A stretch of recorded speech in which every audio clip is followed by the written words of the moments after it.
Locally, we're developing a service where geriatricians work across primary and secondary care so that patients can get the care they need wherever they are.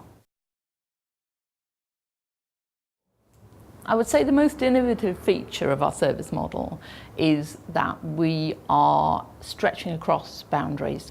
So we're working in monthly MDTs with GPs and members of our integrated local health and social care teams.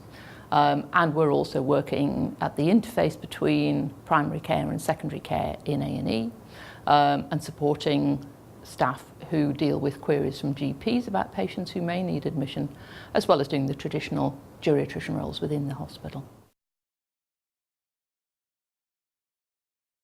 It's hard to identify one biggest challenge. I think I would probably say our two biggest challenges were cultural change, because people are used to working in the ways they've always worked, and it's challenging to start working in a different way. And that applies to all staff and patients and service users and their carers as well.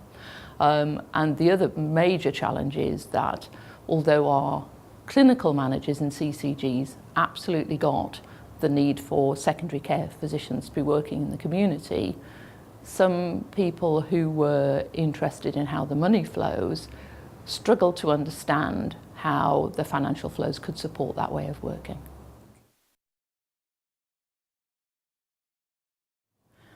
I think we're at a really exciting point in the development of our services now, and over the next few years I'd really like to see us being able to move forward from all the groundwork we've done in putting in place our integrated teams, in sorting out our information governance and information technology issues, to being able to really convert that into being able to make sure that the communication's right across the whole system and that the clinical expertise is available to patients or service users wherever they need it, rather than having to default to a hospital setting.